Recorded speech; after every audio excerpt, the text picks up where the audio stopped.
Hello and warm regards from Next Test team. Welcome to another episode of Daily News Analysis. Today is 23rd January. Let's see the topics that we are going to cover today. The first topic that we are having is about the secondary particulate matter in the context of air pollution. So we are going to see how these secondary particulate matters are formed and what is their impact. The second topic we are having is in Asia Pacific on track towards elimination of malaria by 2030. So in this case, we are going to study about what is the status of the elimination of malaria with respect to the Southeast Asia as well as from India's perspective. Third topic we are having is net FDI negative for the fourth consecutive month in a row in November 2025. So we are going to see what is the status of the FDI that is coming in India, what is outgoing FDI, what is the status of FPI, and we are going to explore that is it problematic for India or it is a normal trend. Then fourth topic we are having is about Ministry of Cultures to organize the Parakram Diwas 2026 because today is Netaji Subhas Chandra Bose birthday. So in that context, Ministry of Culture is celebrating Parakram Diwas. So we are going to see the contributions of Subhas Chandra Bose ji in the context of India's freedom struggle and India's society. Then next topic, last topic we are having is data protection, shorter timeline likely for big tech compliance. So the data protection rules have been notified by the government in November last year, and in this context the government is going to modify those rules so that the big tech companies like Google, Meta, Facebook, Amazon have to comply with stricter norms with respect to data privacy of Indian citizens. So let's start with the first topic. The first topic that we are having is about the secondary particulate matter. So the context here is that the CAQM report on Delhi's winter air pollution have highlighted that the secondary particulate matter are the major polluting or have the largest share in the pollution in context of Delhi and NCR. Now this topic is relevant from ecology and environment, basically from the pollution part. Now let's go to the news. The news is that the Commission for Air Quality Management has pointed out in its report that secondary particulate matter have the largest share in the Delhi's current air pollution. So if we see, the secondary particulate matter have 29% share. उसके बाद आता है transport emissions that have 24% share. So at 29% or 1/3 share is of the secondary particulate matter. Then next we are having is biomass burning, that is the stubble burning and other biomass products. Then dust and industrial emissions. So if we see, the major share is from the transport as well as from the secondary particulate matter which are polluting Delhi's NCR region. And we are going to see what are the secondary particulate matters.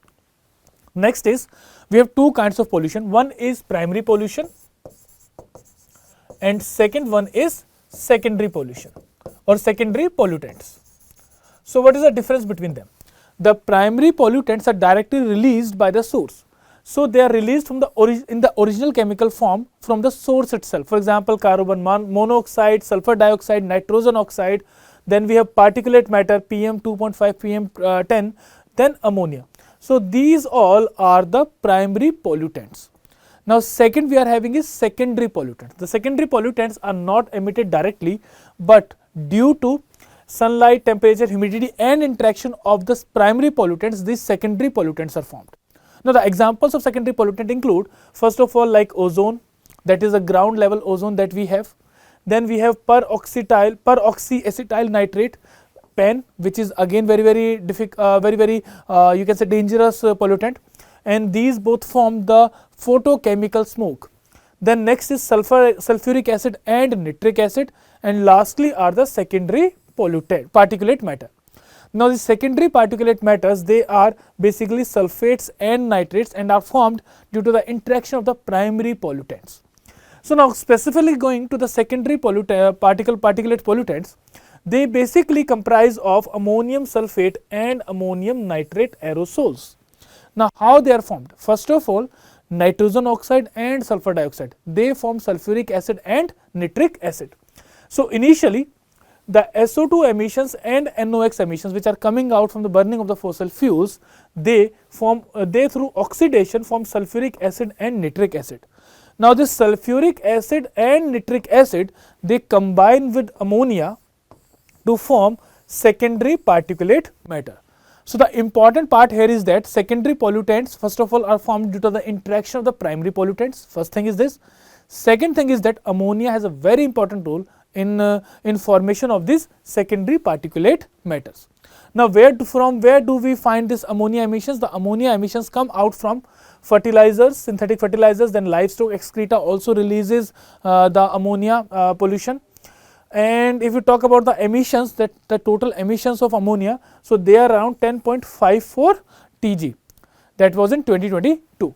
So this was about the secondary pollutants that we are, secondary particulate pollutants that we are having, and they majorly have effect on our lungs, on our circulatory system, on our various vital organs of the body. Now you are in a position to attempt this MCQ, so attempt this MCQ and post your answers in the comment box, and we move to the second topic. The second topic that we are having is about an important disease known as malaria. Now in the context of malaria, we are now exploring that what is the status of malaria in the present context, how much we have been able to decrease the instances of malaria and the deaths due to the malaria disease. So in this context, the World Malaria Report 2025 has been released by WHO, which has pointed out some encouraging figures. So let's go to the news here. The news is that the World Malaria Report was launched on December 2022, 5 years ahead of its 2030 malaria elimination target. So the target that we are having for the world is that by 2030 we should be eliminating the instances of malaria.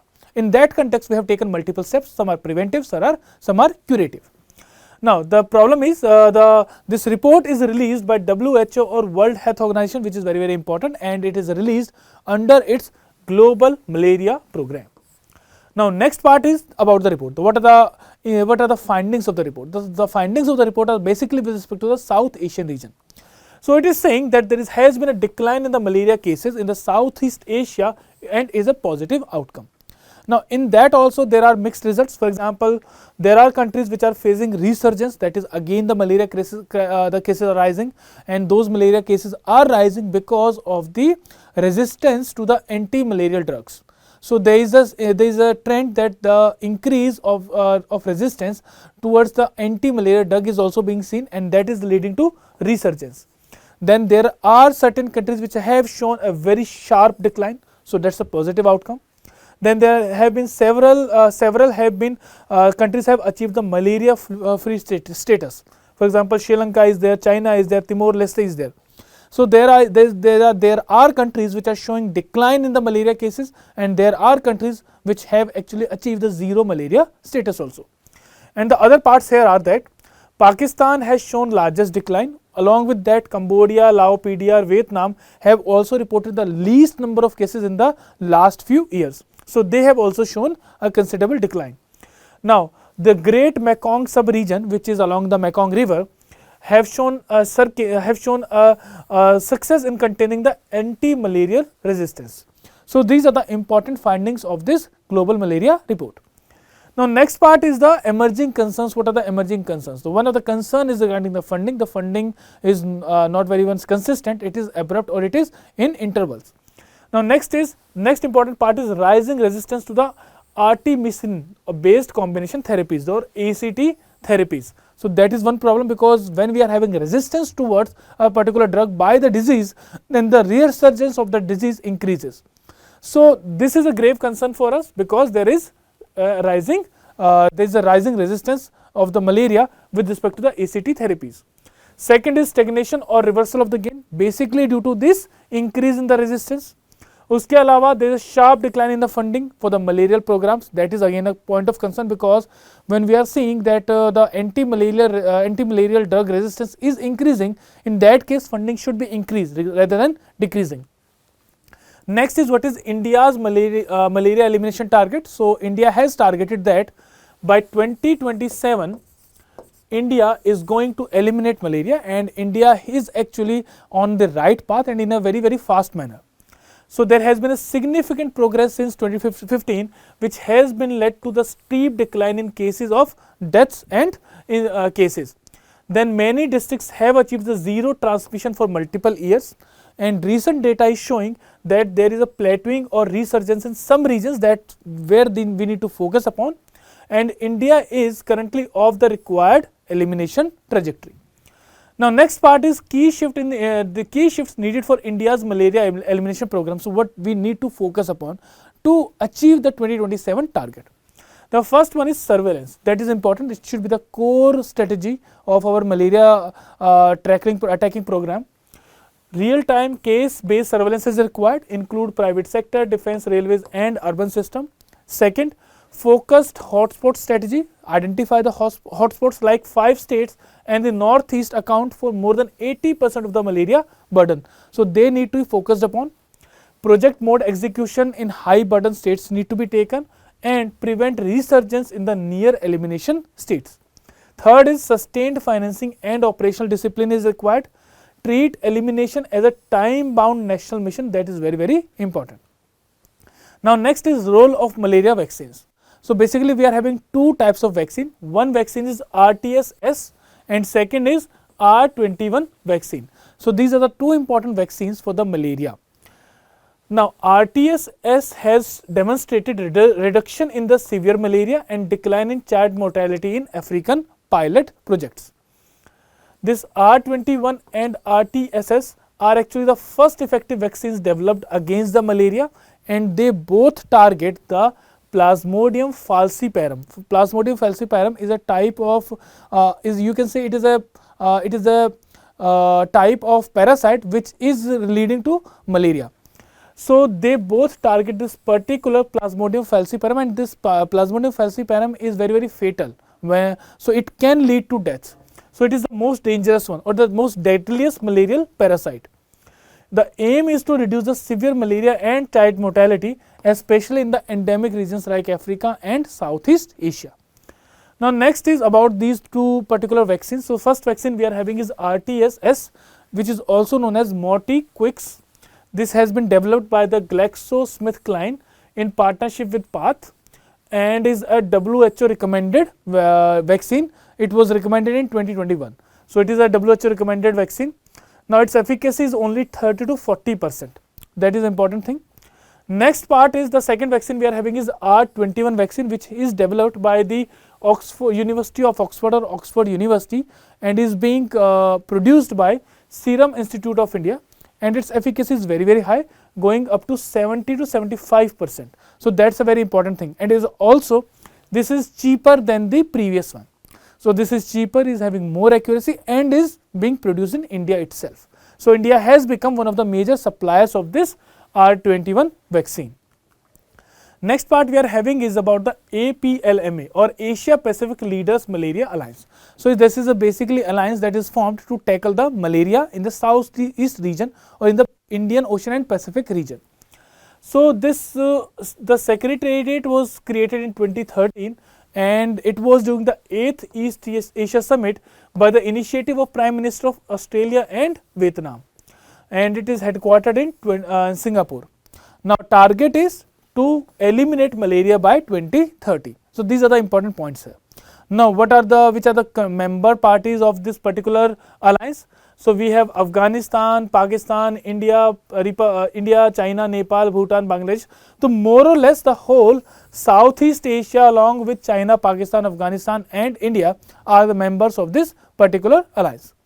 Now you are in a position to attempt this MCQ. So attempt the MCQ and post your answers in the comment box, and we move to the third topic. The third topic that we are having is from economics. Now the topic is about the net FDI flow in the country, because we are seeing that the FDI is moving out from the country and the stock market is plummeting. So for the fourth consecutive month we are seeing a net negative FDI flow for the country. So we are going to explore what are the areas, what are the sectors from which the FDI is going out from the country. Now first of all, the trend is very simple, that for the November 2025 the net FDI outflow was $446 million, and this is for the fourth consecutive month. But if we see, it is least in the last 4 months. So earlier it was $622 million, then $1.6 billion, then $1.6 billion. Now it has come down to $446 million net outflow of the FDI. Now if we see from where this FDI is going, so FDI, or you can say the investment that is coming from foreign sources, is divided into two parts. The first part is FDI, foreign direct investment, that is going for productive assets and growth enhancing. Second one is foreign portfolio investment, that is invested in equity and debt market and is more volatile and return driven. And according to the official data or official records, the differentiation between FDI and FPI is very simple. If the investment is more than 10% of the stocks of any company ABC, then that is known as FDI. If it is less than 10%, it is the FPI. So portfolio investment is basically for the market gains, and for the FDI or foreign direct investment is basically in the productive assets. They actually are the part of the decision making process of the industry. Now next is how this FDI is moving out. So the first part we are having is foreign direct investment, how it is moving out. So there is inward flow and there is outward flow. So net inward flow for the November month was $6.4 billion, and basically it was coming from three major sources, that is Japan, Singapore and United States. So these three sources, that is Japan, US and Singapore, comprise 75% of the net FDI flow for the November month in India. Then second is outward flow. Now outward flow is divided into two parts. One part is repatriations and disinvestment. Disinvestment means they are selling and then they are moving out. Repatriation also means that they are getting profit and they are moving out. Now it was $5.3 billion. So it is a major part of the outflow of the FDI from the country. Second is by the Indian companies. The Indian companies are also taking out their profits. Now it was $1.5 billion. So this is a net foreign direct investment outflow from the country. So if we see, it actually amounts around $4.4 billion. Next we are having is foreign portfolio investment. So the outward was $4.2 billion. So that is a total outflow from the India. Now next part is individually if we see. So about the foreign gross inward FDI inflows, it was majorly coming from Japan, Singapore and United States, and the sectors it was targeting were manufacturing and real and wholesale trade along with the financial services. Financial services was the major one, उसके बाद आता है manufacturing and real and wholesale trade. So in these sectors the net FDI inflow has been there, that was $6.4 billion. Although this $6.4 billion is less than the October month, which was $6.5 billion, and in September it was $7 billion. So if we see from September, October, November, the trend is actually declining, and this declining trend is for inward FDI flow. Second part we are having is outward FDI flow. So repatriations and disinvestment, that was the major share. $5.3 billion have moved out due to this region.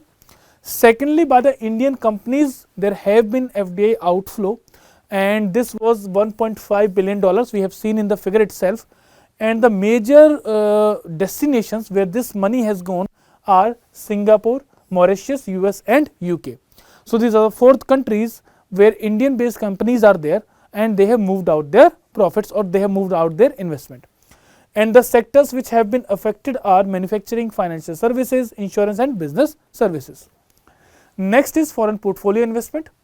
The net FPI flow is negative for the country, and it was $4.2 billion have moved out from the country. So that is about the net, that is about the portfolio investment. Then next is what is the key takeaways कि ये problem आ क्यों रहा है. The problem is coming because of the Indo-US relation. US and India जो trade relations अभी चल रहे हैं, जो tariffs US ने impose किए, उसकी वजह से ही problem आ रही है. So it is due to first of all higher profit repatriations. पहले the stock market was very high, तो profitable था, तो that's why they are collecting their profit and they are moving out. Second, global uncertainty, तो ये एक problematic है. Third one is currency pressures.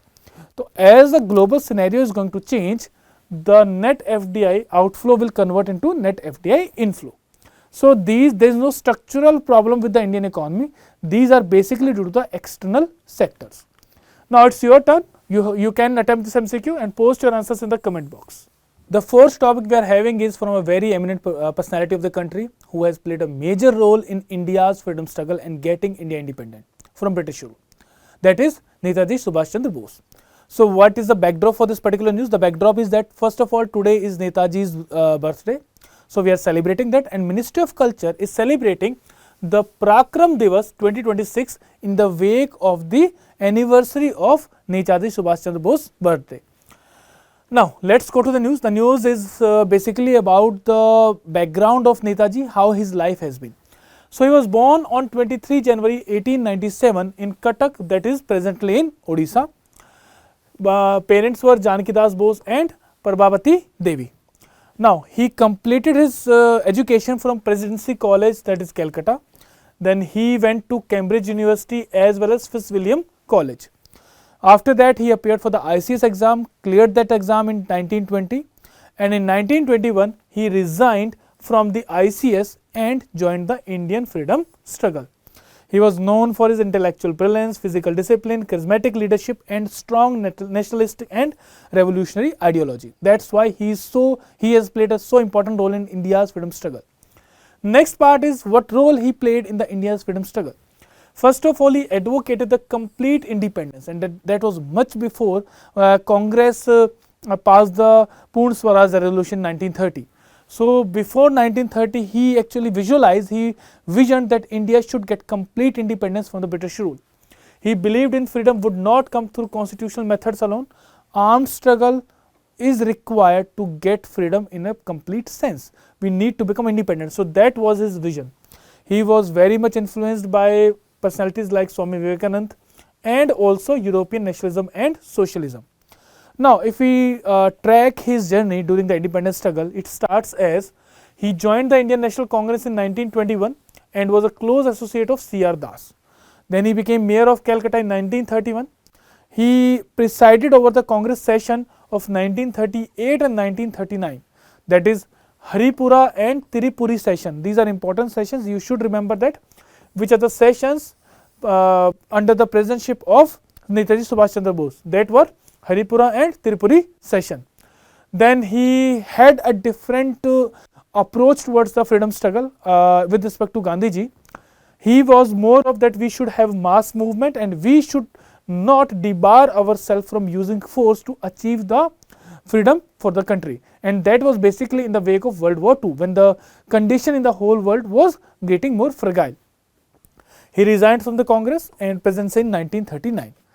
Now he then formed a forward bloc that was founded in 1939 itself, and objective was basically to consolidate the left wing forces within the Congress and mobilize masses for the militant struggle. The next part that is that he escaped from India and the interracial efforts that he put on to frame the Indian National Army or INA. So he first of all went to Afghanistan, then to USSR, then Germany he went, and later on to Japan. The objective was to secure the international support for India's efforts. Now in that context, he actually reorganized the Indian National Army. Originally Indian National Army was formed by Mohan Singh, but after that Netaji Subhas Chandra Bose reorganized this Indian National Army and he led that, and that's why he was known as Netaji. So he composed or he reorganized the Indian National Army by inculcating prisoners of war, Indian diaspora in Southeast Asia, and the famous saying that तुम मुझे खून दो मैं तुम्हें आज़ादी दूंगा, or give me blood I will give you freedom, and Delhi चलो. So these were the important slogans of the Indian National Army, and they were given by Netaji. Now next is that he also formed the provisional government of Free India that was in exile, and Japan helped India or Netaji in forming this provisional government. This provisional government was having its own currency, courts and civil code. So it was a full government, and it was the first government that was fighting against the British rule in India. The next is that INA did a lot of campaigns. So INA fought alongside with Japanese forces. Major campaign include Imphal and Kohima, and after that the INA trials happened, and when these INA trials happened, so it triggered massive public support and naval mutiny of 1946, and these two events actually make the Britishers realize that they can no more control the country. So they played a very important psychological role as in the India's freedom struggle, in which Britishers have to decide that they have to go out. So this is the whole contributions of Netaji Subhas Chandra Bose. Lastly, about his literature, so he has written the Indian Struggle and Indian Pilgrim, that is autobiography, and Ideas of a Nation. So these three are important with respect to our examination. So these are the important books written by Netaji Subhas Chandra Bose. Now it's your turn. You have to attempt this MCQ and you have to post your answers in the comment box. And let's move to the fifth topic. The fifth topic that we are having is about the amendments being brought to the DPDP rules, which have been recently notified.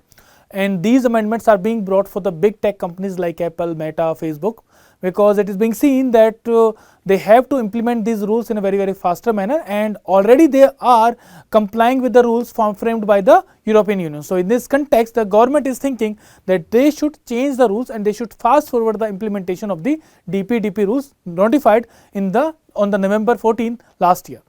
Now let's go to the news directly. So India has notified the rules under the Digital Data Protection Act 2023 on 14th November 2025. Now these rules have been notified after 2 years this act was passed. So the presidential assent for the act was given in August 2023 itself, and this particular act has been framed on the lines of the Supreme Court's judgment in the Puttaswamy case that was in 2017, which recognized privacy or right to privacy as a fundamental right. Now the rules are being framed by MITI or Ministry of Environment, Electronics and Information Technology. So this is the basic contextual data. Now let's move to the news first. The news says that the center is proposing that it is going to reduce the compliance period for the big tech companies like Facebook, Apple, Meta, Amazon, Microsoft from 18 months to the 12 months. So majorly the changes are going to apply to the big tech companies, and the rationale given by the government is that already these companies are complying with the European Union's GDPR or General Data Protection Regulation rules. So they already have the necessary infrastructure to implement these particular rules of the India's Act. Secondly, these faster and stricter compliance is required for these companies because they are categorized as significant data fiduciaries. Now what is this significant data fiduciaries? Significant data fiduciaries are those companies which are having data sensitive or the data which can affect the sovereignty, integrity, electoral democracy, security and public order of the country. So any company which is having data which can affect these, which can impact these parameters of a country, they are identified as significant data fiduciaries. So these big tech companies are basically SDFs, so that's why they have to comply in a faster manner. First of all, the significant, second part is they're already having the required infrastructure because they are already implementing the European Union's GDPR. So उसको वो जल्दी से implement कर सकते हैं without any changes in their infrastructure. Now next part is that what are the obligations of this SDFs or significant data fiduciaries. The first one is annual data protection impact assessment. So one DPIA will be done every year. This DPIA will verify that are the technical systems and algorithms which are handling the personal data do not violate the user's right. So first of all, every year they have to comply with this assessment. This assessment is going to define that जो भी उनका technical infrastructure है, whatever algorithms they are having, these algorithms should not be undermining the privacy rights of the users. Second is data localization requirement. So certain category of data cannot be stored outside the country, or it cannot cross the borders of the country. That data has to be stored in the India itself. So that is about the data localization requirement. उसके बाद a government committee will be formed to prescribe what kind of data has to be stored in India itself. So अभी इसको हमने इस categories को हमने अभी define नहीं किया है. Next part is children's data protection. So for the children's data protection, the consent of the parents has to be taken. So without the verifiable parent consent, the child's data cannot be processed. So that has to be taken. However, किस manner में लिया जाएगा, किस तरीके से लिया जाएगा, वो कंपनीज के ऊपर भी छोड़ दिया गया because due to the concerns in the implementation. So there are implementation difficulties. So in that context, it has been left for the firms to decide how they are going to implement this verifiable parent consent. Next part we are having is the data breach obligations and penalties. So this particular act says that if any instance of data breach happens, then immediately the user has to be informed. So in case of data breach, the individual affected should be informed without any delay, and in that information it should be pointed out the nature, extent, time and location of the breach. Secondly, consequences क्या हो सकते हैं. Third, mitigation measures taken. So all these things have to be properly informed to the user or to the affected user. Second thing, penalties of 250 crore will be put on for the failure to maintain adequate safeguard. So they have to maintain adequate safeguard. Secondly, if there is any kind of data breach, then it has to be informed to the user immediately without any delay. Now it's your turn. You have to attempt this MCQ and you have to post your answers in the comment box. So with this we conclude for the day. Thank you very much.